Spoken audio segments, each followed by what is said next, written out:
There was panic in the air. Half the class was in tears, and some of them hid under tables. The teacher told me that it was the worst lesson she'd ever taught. And all because she'd forgotten 2 words: let's pretend. Years ago, I was running training sessions for reception and Year 1 teachers on bringing stories to life. And at the end of the first week, I asked them to go back to their classrooms and to try out some of the ideas we'd explored. The following week, one teacher came back looking devastated.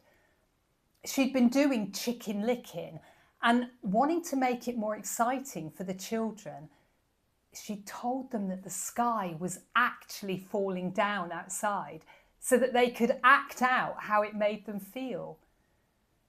What she hadn't expected was that the children would believe her. I'm Trisha Lee, and I've been working with children and stories for over 20 years. I trained in theatre, and one of the first things I learned is how powerful pretend really is.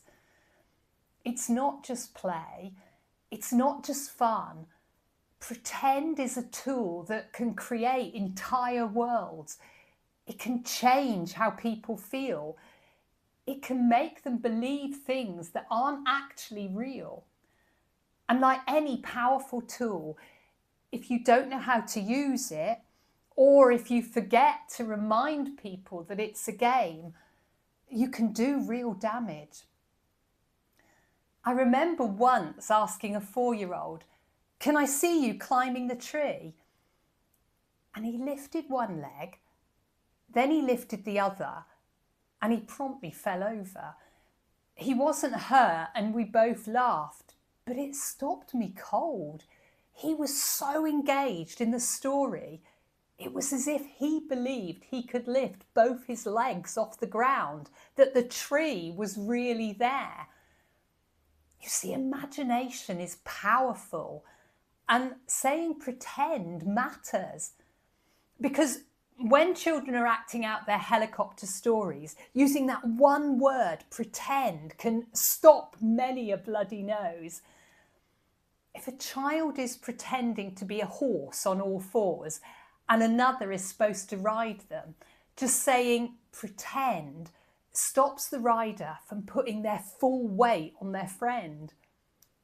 It keeps imagination safe, and blurring the lines between what is true and what is pretend, well, it's not something that can just happen when children are young.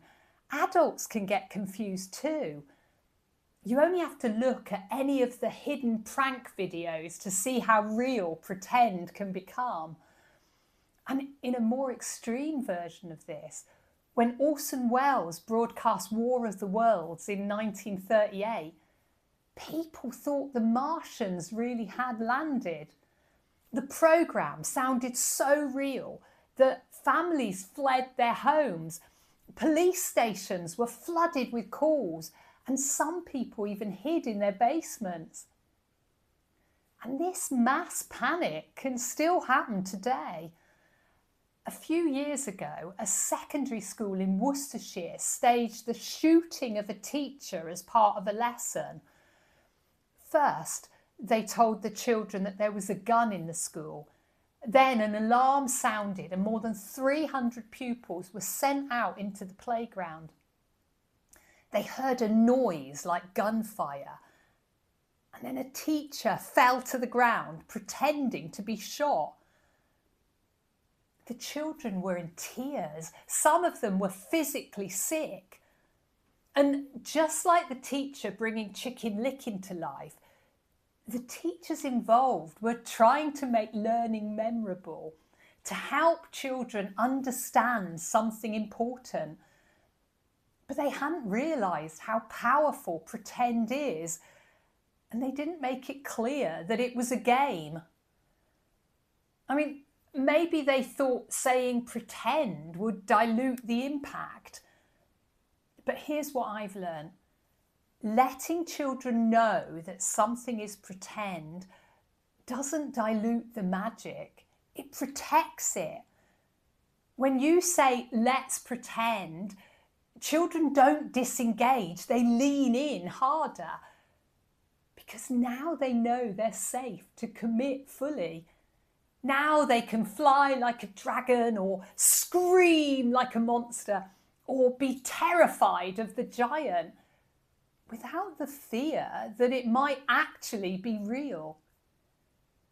Being clear that something's pretend makes the pretend more powerful, not less. And children know this. They know the rules instinctively. When a 3-year-old says, I'm a dinosaur, and another replies, I'm a dinosaur too, they've just built a shared world. Everyone knows the rules. Everyone's playing. And when adults break those rules, when we try to make children believe something is real, instead of inviting them to pretend, we're not making it more powerful. We're breaking the game. So whenever I'm acting out a story with children or I'm training teachers, I always come back to those words. Let's pretend. Because pretend isn't about escaping reality. It's the tool children use to make sense of it. And when we remember to use it, when we make it clear we're all playing the same game, children feel safe to imagine anything.